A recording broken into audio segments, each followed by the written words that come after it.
Welcome again to Rob Wright's Gen X Pop Culture. And today we're going to talk about one of Arnold's greatest films, The Terminator.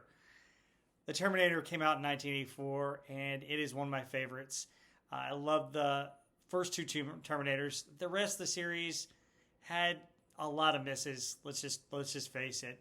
And I don't know where the franchise is going from here. I wish they would kind of reboot it or maybe set it in a future setting, but we'll talk more about that in a minute. This movie was incredible. I didn't get to see it in the theater because it was rated R and I was a kid when it came out, but I did see it on cable when it came on to cable. And I remember spending the night with friends and seeing it for the first time. And it had a lot of really cool sci-fi. It had a lot of chase scenes. And it had some horror elements to it, too. It was rather frightening to see Arnold remove an eye. There's a gross scene, but cool nonetheless to a young boy. It was also cool to see just how awesome the Terminator was in the metal exoskeleton still coming after him. And that was really cool. This movie's a fun ride. I like it in Terminator 2. I think I like this one a little bit better than Terminator 2, even though Terminator 2 has a more purposeful story and has a lot more action. This one sets the tone for that. And we'll talk about how the two are really closely related, a lot closer than people may think. So today's show, we're going to talk about the background. We'll talk about the casting of the Terminator, which is interesting. And then finally, we'll wrap it up with the filming. And I'll tell you my favorite scenes, as I always try to do here on Rob Wright's Gen X Pop Culture. So let's get started and talk about the background of this movie. The Terminator is the brainchild of James Cameron, and he got the idea from a dream that he had while filming the B movie Piranha II. Both Piranha and Piranha II are classic horror-type B movies, and that was what James Cameron was doing before he went on to do Terminator and several other classic movies that we won't get to here. But he had a dream about the Armageddon and what that world will be like and what happened. And that was his inspiration for coming up with the Terminator. He was also inspired by the great John Carpenter, who made Halloween, The Thing, several other wonderful, awesome movies. And Cameron used both the Dream and John Carpenter's movies just kind of as a springboard for this whole idea. Early on, Cameron's agent, they said that he didn't like the early concept of the horror film aspects of the Terminator. And Cameron got rid of his agent. So that's how passionate he was about the Terminator in this. He was also influenced by 1950s and 60s sci-fi films such as The Outer Limits, The Driver, and Mad Max 2, which I love The Road Warrior. Mad Max 2 is my favorite of the three Road Warrior movies. When they filmed it, for some of the background, took place mostly at night in Los Angeles and was delayed because of Arnold Schwarzenegger's commitment to Conan the Destroyer, which is a cool movie. Not as good as the original Conan, but still a pretty cool movie. And during that time, Cameron wrote the scripts for Rambo, First Blood Part 2, and the incredibly awesome Aliens. The film's special effects, which included miniatures and stop-motion animation, were created by a team of artists led by Sam Winston and Gene Warren Jr., and both those guys are very famous in the industry. The miniatures and stop-motion animation was just incredible and ahead of its time for that point in cinema history. You had a fully functional miniature Terminator that looked real. And it was so cool. I will talk about this because it's one of my favorite scenes, but the future scenes were so neat with those elaborate spaceship designs and laser guns and robots. It just kind of drew you in when you saw that scene.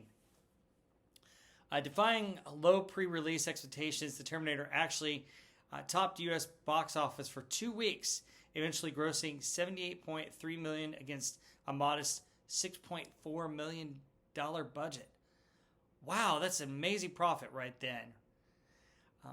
It is credited with launching Cameron's film career and solidifying Arnold Schwarzenegger as a leading man, and I don't blame it. This and Conan the Barbarian just really elevated Arnold to new heights, and both are great movies. I love both those movies.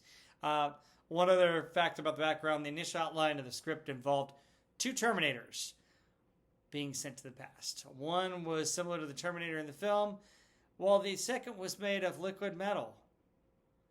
I wonder what they decided to do with that idea. Yes, you guessed it. That became Terminator 2. And Cameron felt the technology at the time wasn't able to do that liquid Terminator justice. And so he kind of shelved the idea until the technology caught up to be able to do Terminator 2, which had outstanding CGI effects, and it was groundbreaking special effects for that time. So Cameron knew what he wanted to do with both these two movies, and that's how close they really were. They were kind of bookends because he had already kind of had the idea of what Terminator was originally supposed to look like, and then he was able to take some of his ideas from the original Terminator and throw them into Terminator 2. So that's why I think both of these two movies really bookend really, really well, and why I love them both. Let's get on to casting. So Orion was producing this picture, and they wanted somebody famous for the role of Kyle Reese, and they also wanted somebody that would appeal to a foreign audience. So Orion Pictures originally wanted Arnold Schwarzenegger in that role. Could you imagine Arnold as Kyle Reese? I don't think I can imagine him in this first movie as Kyle Reese, but he did kind of play that same role in Terminator 2, so I think he could have pulled it off. Anyway, they sent the script to Arnold, and Cameron was going to meet him, but Cameron had the idea that get the famous actor to play the bad guy, the Terminator. That's who this movie's about. That's the badass of the movie. And so he looked at other actors for that role. Sylvester Stallone was considered. I can't imagine Sly in that role, but ironically, in the movie Last Action Hero, where they go into the movie within a movie and go to the movie store, Sly is the Terminator, and they pick up a movie and show that, and I thought that was really cool, a cool nod there.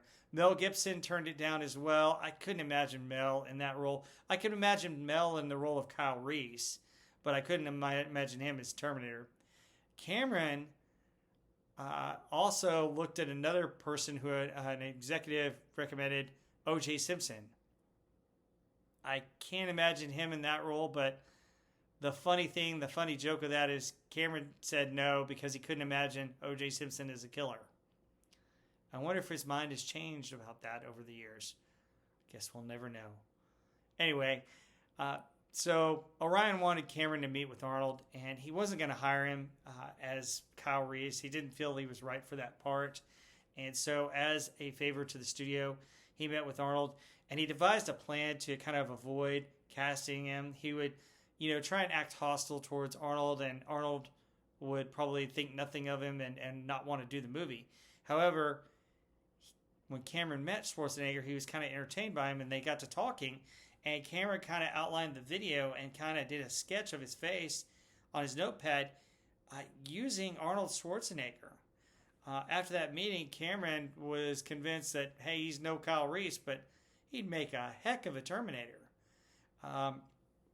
So that's kind of how Cameron was sold on Arnold playing the Terminator.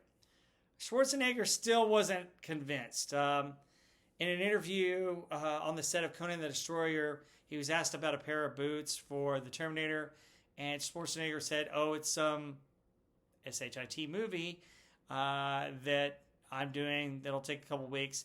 They thought this was going to be a flop, like a B movie.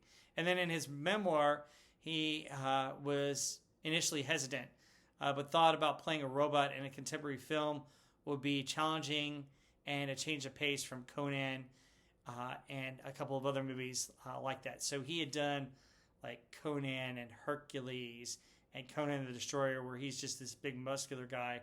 And this movie gave him an opportunity to be not just a big muscular guy, but a robot. And so that was different for him. And he also thought that because it was such a low-profile movie, like we said, it was the budget was only like a little over $6 million, that it wouldn't damage his career if it was a flop. So later he admitted that he and the studio regarded it just as another B movie, confirming what I just said. The year before, there was The Exterminator, which was not a similar movie at all, but had a similar kind of theme to it. So after he saw about 20 minutes of the film and the editing, he realized that it was very intense, very wild, and it didn't look like anything he ever thought he had seen. And he realized that, oh my goodness, this movie could actually be pretty big for him. So to prepare for the role, Arnold spent 3 months training with weapons to be able to use them and feel comfortable around them. Now, Arnold did have military training. He was a tank jockey in the Austrian army. So he did have some experience with weapons, but some of the weapons in this movie he probably didn't have as much exposure to or experience with. So that's why he went and did some of those training. Schwarzenegger spoke only 17 lines in the film and fewer than 100 words. Cameron said that somehow even his accent worked. It had a strange synthesized quality, like they hadn't gotten the voice thing quite worked out, which I think is cool because it helps with such lines as, "I'll be back." So I love it. Various other actors were suggested for the role of Reese, including musician Sting. I don't know if I can imagine Sting in that role. I do like his role as Fade in Dune. He's fantastic in that, but Cameron met with him, but he was not as interested as Cameron was too much of an unknown director at the time. Others who were considered for the role of Reese include Christopher Reeve. That might have been interesting, but Superman was too popular. Matt Dillon, maybe. Kurt Russell. Kurt Russell would have stole the show in that role. Treat Williams, Tommy Lee Jones, Scott Glenn, Michael O'Keefe, and Bruce Springsteen. Let me read that again. Bruce Springsteen? Yeah, I don't know if the boss, he was very popular back in '84, but not sure if that would have worked. Cameron chose Michael Biehn. Biehn had recently seen Taxi Driver and had aspirations about acting alongside the likes of Al Pacino, Robert De Niro, and Robert Redford, and was skeptical about the film, and he thought it was kind of silly, to be honest. After meeting with Cameron, Biehn changed his mind. He stated that almost everyone else who came in from the audition was so tough that you just never believed that there were going to be this human connection between Sarah Connor and Kyle Reese. They had to have very little time to fall in love. A lot of people came in and just could not pull it off. To get into Reese's character, Biehn studied the Polish resistance movement in World War II, which is interesting. And I think Michael Biehn pulled it off, especially falling in love with Sarah, and kind of the love story works just because of the intensity to it. Honestly, more movies should take hints from that. You have the intensity of them being chased and hunted down by this Terminator, and it causes all the emotions, all the feels. Another great movie, which is one of my favorites of all time, Empire Strikes Back, had some of that in it, and you can believe Han and Leia's love scene. The intensity of the moment and the action of the moment creates the raw emotion that makes those love scenes more believable. Hollywood, take note. You need more of that kind of stuff in your movies. In the first page of this script, Sarah Connor is described as 19, small and delicate features, pretty and flawed. She doesn't stop the party when she walks in, but you'd like to get to know her because she's just this nice girl next door. Her vulnerable quality makes a strength even she doesn't know exists. So, interesting stuff. You had a couple of other people that were offered that role, including Jennifer Jason Leigh, Melissa Sue Anderson, and Jessica Harper. Cameron cast Linda Hamilton, who had just finished filming Children of the Corn.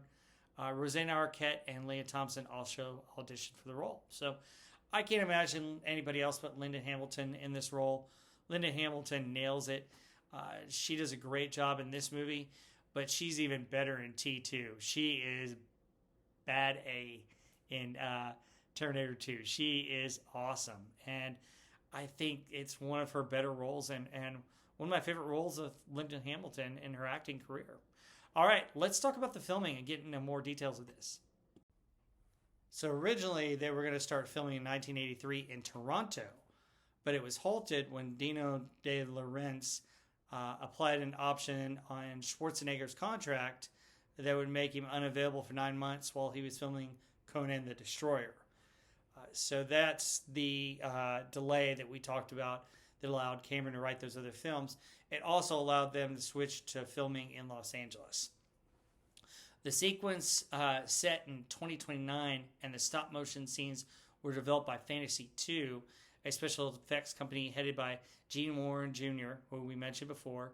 A stop motion model is used in several scenes in the film involving the Terminator's endoskeleton. And I thought this was cool. I thought they pulled off the effect really well.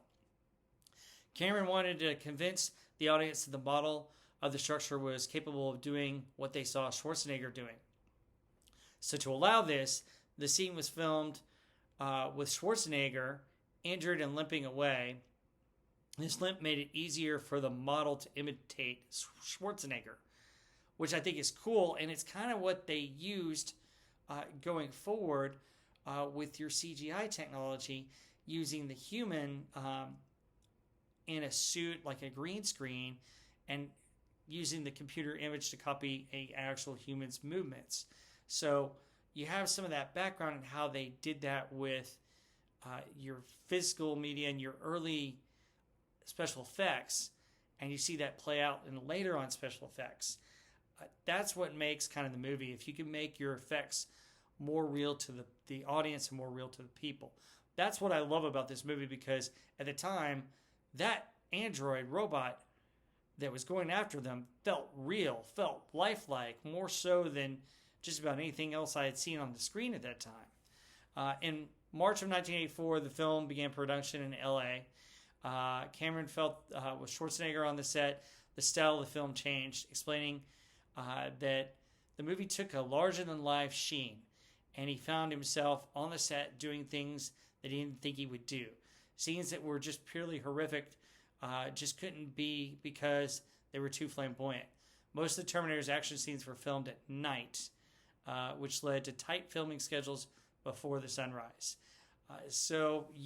Night scenes made it harder, but it also, filming at night added another element to the scene.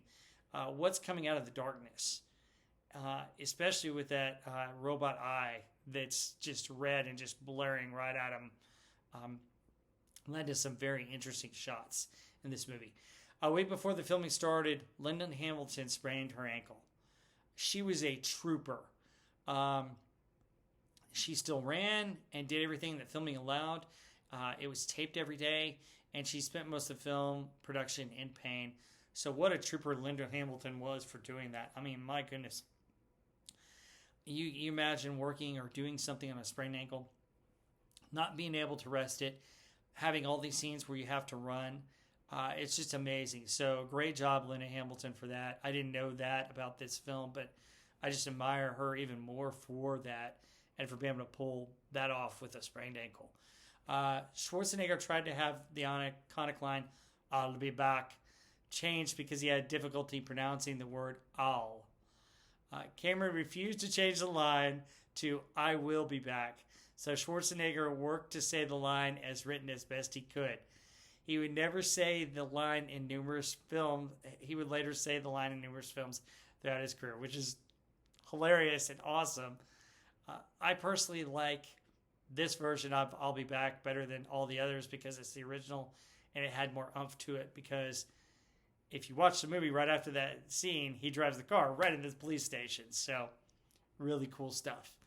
After production finished on the Terminator, post-production shots were needed, including scenes showing the Terminator outside Sarah's apartment, Reese being zipped in a body bag, and the Terminator's head being crushed in a press. The final scene where Sarah is driving down a highway was filmed without a permit. Cameron and Hurd convinced an officer who confronted them that they were making a UCLA student film and just did it right away at a gas station. So kind of cool. Way to save budget on a movie that wasn't getting a lot of budget. So let's talk about some of my favorite scenes. And I will tell you that some of these pictures are my favorite scenes and my favorite parts of the film. So these are in no particular order, but I'll give you a couple. The scene in the gun store I thought always grabbed me, where the Terminator is going to the gun store and he's Uzi 9mm, and then he's checking out the gun with the laser sight, and then he has the shotgun, and the guy's like, hey, I may have to close up early today because of all the guns you're buying. And then he loads the gun. He's like, you can't do that. And Arnold's like, no, I can. And he shoots him. And just like, you're like, whoa. And you're kind of blown away as to how dangerous, if you didn't already know how dangerous the Terminator could actually be. So that was a cool scene. Just learning how the Terminator functions and how it doesn't care who it kills or what it has to do to obtain its objective. The next scene that I really love is the club scene.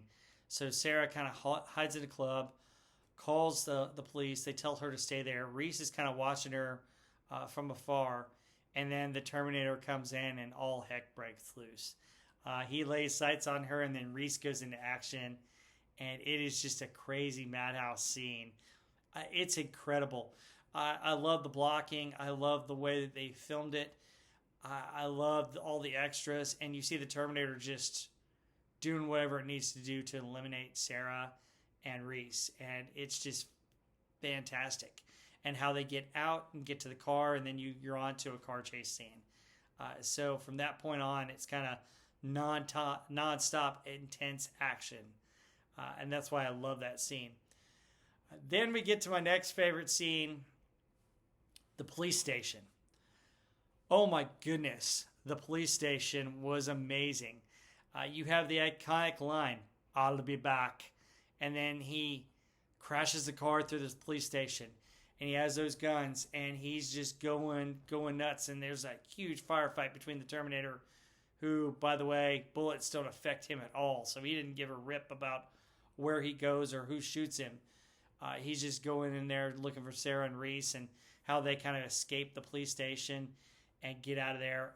It was just intense and scary and awesome all at the same time, because you're like, oh my goodness, what on earth? You know, how could the cops not stop him? How do they not have a rocket launcher? Well, they probably don't, and I don't know if a rocket launcher would have stopped him, but it's interesting. It was a cool scene, though.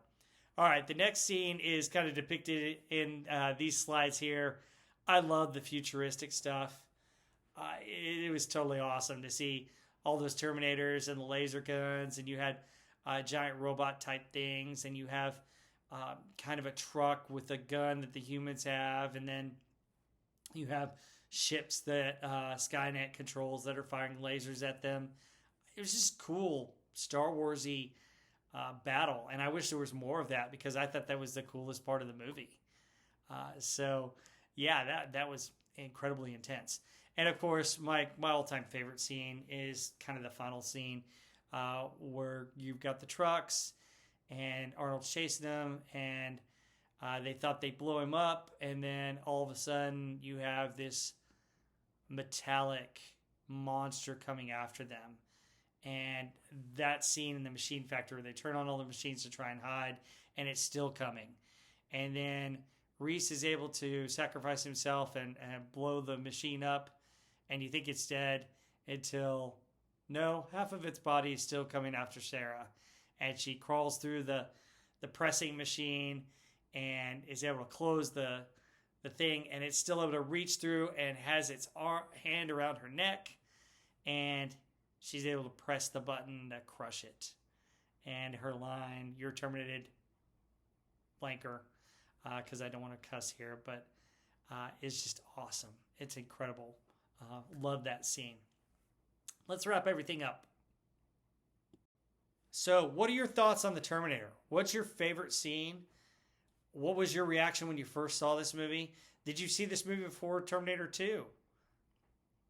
What do you think? Do you like Terminator 1 or Terminator 2 better? Where do you rank it on all the Terminator movies? This one's my favorite, and T2's second favorite. Terminator 2 is probably 1A and 1B if I had to really rank them, but I just like the story of this one a little bit better. But where do you rank them? Let's have a great discussion below. Like and subscribe, and then tell me, should I do T2 right after this? Let me know in the comments below. As for the future of the franchise, I don't know where you go. I think they've gone in so many different directions that you kind of lost the spirit of the original. I think what you probably need to do is with the franchise is say this. They've saved Judgment Day several times, and Judgment Day just keeps getting pushed out.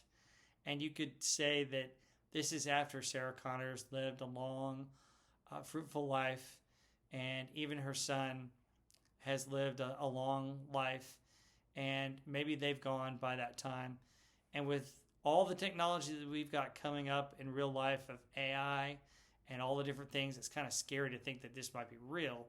But go down that road and use maybe different characters that don't even have to be related to the Connors, but say that they lived their lives and kind of reboot it with somebody different dealing with either Skynet becoming real or Skynet in the future, and we see the future war of it. Something like that. As much as I'd love to see Linda Hamilton in another one, and I'd love to see Arnold, they're great actors, and I love them in these films. I think you got to do something completely different, but in the same spirit of this story. I wouldn't say do a reboot of this, but I'd say do a different aspect that involves some of the original concept, but make it its own. So that's what I might do with it. What would you do with the Terminator franchise? Where would you go with it? Once again, let's discuss it below. We'll see you next time on Rob Wright's Gen X Pop Culture.